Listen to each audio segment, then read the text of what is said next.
بسم الله الرحمن الرحيم.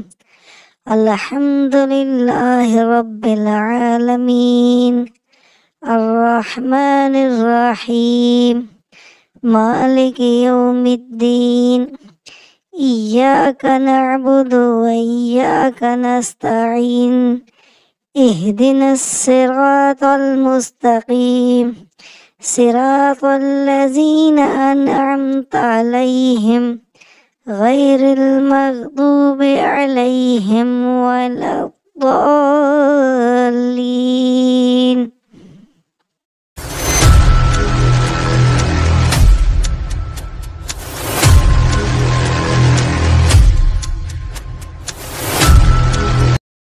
بسم اللہ الرحمن الرحیم۔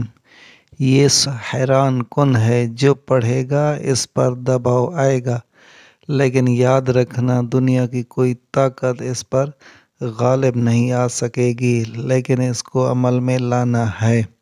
عشاء کی نماز کے بعد وتروں سے پہلے 4 رکعت نفل پڑھا کریں اور چاروں میں ایک ایک رکوع پڑھیں۔ انشاءاللہ جو تم چاہو گے وہی ہوگا۔ جناب مفتی ظفر علی خان۔